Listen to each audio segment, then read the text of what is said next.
Hai, nama saya Jessica, mahasiswa baru di OSU. Saya dibesarkan di gereja Protestan, terlibat sepanjang hidup saya.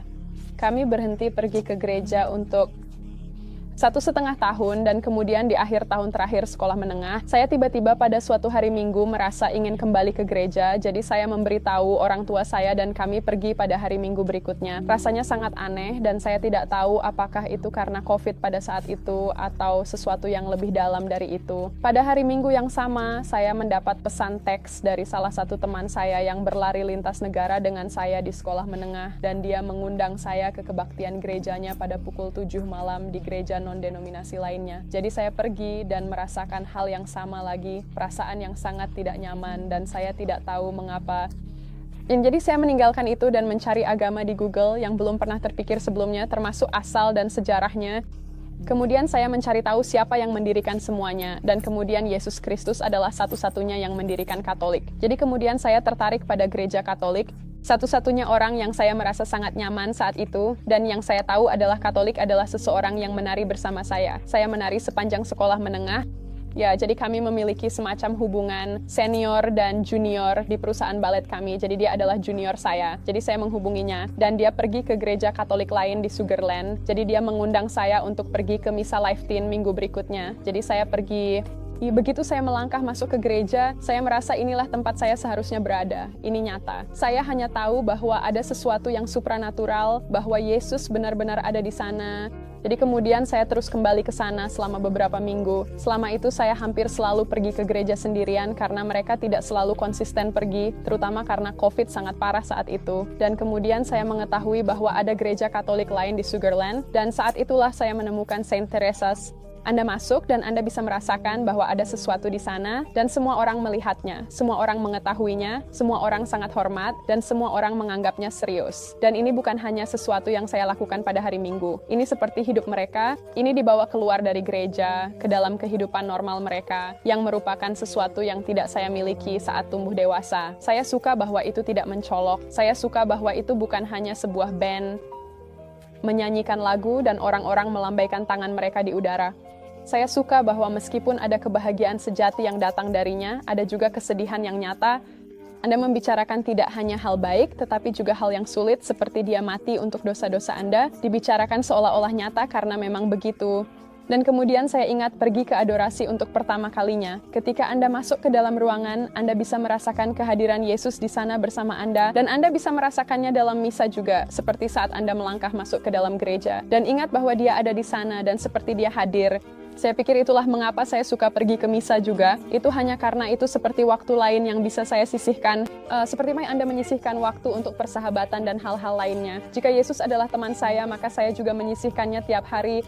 Gereja memberi kita banyak hal yang memberi kita kesempatan untuk menyatukan diri lebih dekat dengan Kristus.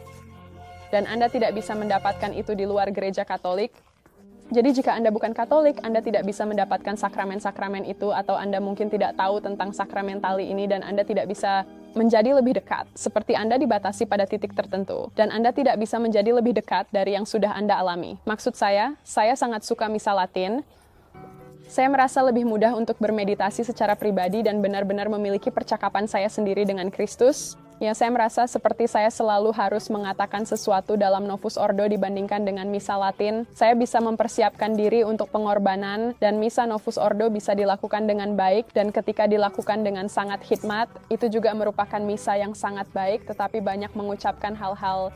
Ketika saya pindah ke Oklahoma untuk sekolah, saya sangat bersemangat untuk bersekolah dan pindah, tetapi awalnya saya sangat sedih karena tidak ada misa Latin yang dekat dengan saya. Saya ingat membaca surat yang dikeluarkan oleh uskup untuk keuskupan Houston Galveston. Saya sangat sedih. Saya senang setidaknya saya bisa mengalaminya. Saya senang saya mulai berkonversi ketika saya melakukannya dan bertemu orang-orang yang saya temui saat itu. Setiap kali ada yang ditawarkan, saya selalu pergi karena itu sangat berbeda dengan cara yang terbaik. Saya merasa selalu ada ruang untuk perbaikan karena kita tidak sempurna. Baik dalam cara kita merayakan misa atau menerima sakramen atau hal-hal seperti itu. Karena saya pikir ada hal-hal yang dapat dilakukan gereja untuk membantu memotivasi kekhusyukan bagi kita, seperti penggunaan piring komuni.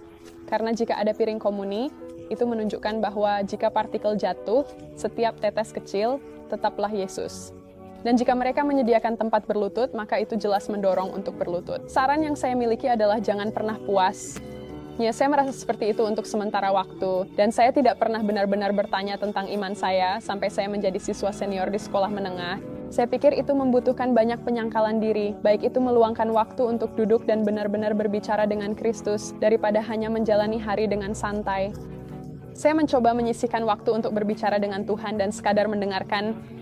Jadi saya lebih sering duduk dalam keheningan atau mengemudi dalam keheningan tanpa menyalakan radio atau apapun, karena terkadang dia akan menaruh hal-hal di hati saya untuk dipikirkan. Saya suka banyak membaca, saya berdoa rosario, saya menonton banyak video YouTube Katolik hanya untuk belajar lebih banyak. Saya suka ketika para imam berbicara tentang para santo, karena terkadang saya tidak mengenal mereka, menyukai dan mengenal yang baru. Anda dapat belajar tentang kisah mereka dan apa yang mereka lakukan dalam hidup mereka, serta bagaimana saya bisa mencerminkannya dalam hidup saya. Ini sebelum saya menjadi Katolik, ini tidak ada yang pernah memuaskan, dan sekarang setelah saya menjadi Katolik, ini adalah kebahagiaan terbesar yang pernah saya rasakan dalam seluruh hidup saya. Saya telah mengenal Yesus dengan cara yang belum pernah saya alami sebelumnya. Dan pada saat yang sama, saya tahu saya bahkan belum menyentuh permukaannya. Jika ini yang saya alami, saya hanya ingin membagikannya kepada semua orang yang saya kenal, agar mereka dapat merasakan kebahagiaan yang sama seperti saya.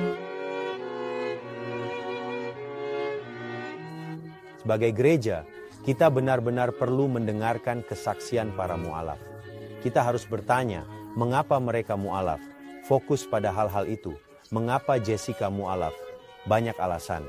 Kebenaran dan sejarah gereja Katolik. Dia berpindah agama karena Yesus Kristus benar-benar hadir dalam Ekaristi Maha Kudus. Dia berpindah agama karena keindahan dan penghormatan dalam liturgi. Mari kita fokus pada hal-hal ini, mari kita soroti hal-hal ini. Tekan subscribe untuk lebih banyak kesaksian dan konten yang menginspirasi. Tuhan memberkati Anda, Tuhan mengasihi Anda, dan Anda dapat menonton lebih banyak video sekarang juga